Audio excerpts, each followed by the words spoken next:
La naissance de Moïse et les circonstances de celle-ci nous donnent comme l'image du salut pour toute âme soustraite à la puissance des ténèbres et transplantée dans le royaume du Fils. Avant qu'il soit né, la sentence de mort est déjà prononcée sur Moïse. Exode 1, 22. Mais par la foi, ses parents le cachent. Puis, la chose devenant impossible plus longtemps, la mère place le bébé sans défense dans un coffret de jonc qu'elle dépose sur la rive du fleuve. C'est là que la fille du pharaon l'aperçoit. Elle l'adopte et l'élève comme un fils de roi. En lisant ce récit et les détails de l'action de Yochebed, nous ne pouvons nous empêcher de nous émerveiller sur la manière dont Dieu fait concourir toute chose à l'accomplissement de ses desseins. C'est lui qui incline le cœur de la mère aux décisions qu'elle prend et récompense sa foi en lui rendant le bébé confié au fleuve.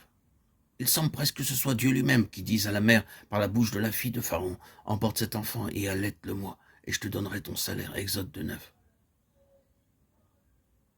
Ce fait nous rappelle l'action d'Abraham qui, de ses propres mains, étendit son enfant sur l'autel, dans l'assurance que Dieu pouvait le ressusciter des morts. Aussi le recouvra-t-il par une espèce de résurrection. De ses propres mains aussi, Yochebed déposa le bébé sur les eaux, dans l'assurance que Dieu pouvait le sauver de la mort, et il en fut ainsi. N'avons-nous pas, dans ce fait, comme préfiguré l'histoire merveilleuse de la rédemption, la sentence de mort était passée sur nous tous? Mais Jésus a goûté la mort à notre place, et il est devenu l'arche où se trouvent en sécurité les rachetés. Nous sommes plantés en lui sur la croix, et en lui, comme Moïse, nous sommes sauvés des eaux de la destruction, pour vivre d'une vie nouvelle, ayant reçu l'esprit d'adoption par lequel nous devenons fils et filles du Tout-Puissant.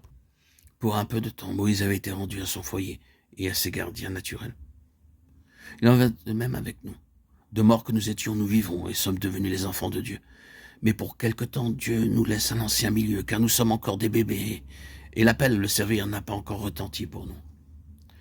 Il faut des années de discipline pour préparer les héritiers de Dieu. Le Père attend que ces bébés soient sevrés et puissent être séparés des choses considérées comme nécessaires au premier âge. C'est moi qui guidais les pas d'Éphraïm, le soutenant par les bras, Osée 11.3. Au moment que le Père a décidé, dans sa grande sollicitude, l'âme est sevrée et doit apprendre à se diriger seule. Ceci peut provoquer bien des larmes.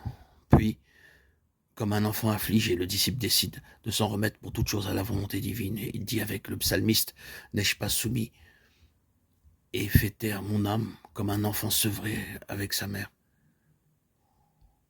Mon âme en moi comme un enfant sevré. » Nous sommes 131.2.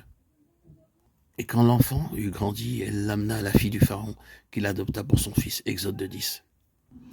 Et quand l'enfant eut grandi, elle l'amena à la fille du Pharaon, qu'il adopta pour son fils. Exode 10. Moïse est enlevé aux soins de sa mère et remis aux mains d'une étrangère, qu'il élève comme son fils. Et il demeura près de 40 ans à la cour de Pharaon. Pendant ce temps, il fut instruit dans toute la sagesse des Égyptiens, et il devint puissant en parole et en œuvre. Acte 7, 22. Tout le temps que l'héritier est enfant, il ne diffère en rien du serviteur, quoiqu'il soit maître de tout, mais il est sous des tuteurs et des curateurs jusqu'au temps marqué par le Père. Galates 4, 1, 2. Bien des enfants de Dieu s'irritent, s'impatientent durant les longues années de préparation dont ils ignorent le but. Les longues années d'instruction dans toute la sagesse des Égyptiens les fatiguent. Il leur tâte de se jeter dans une œuvre au service du Seigneur. Mais le divin modèle, le Fils, n'attendit-il pas 30 ans dans le village de Nazareth avant d'aller de l'avant pour une courte carrière de 3 ans? Que ceux qui sont encore sous des tuteurs et des curateurs apprennent à attendre le moment que Dieu choisira et à se reposer sur sa volonté. Les circonstances qu'il permet ont pour but de préparer pour la carrière que, dans sa grâce, il a choisie pour son enfant.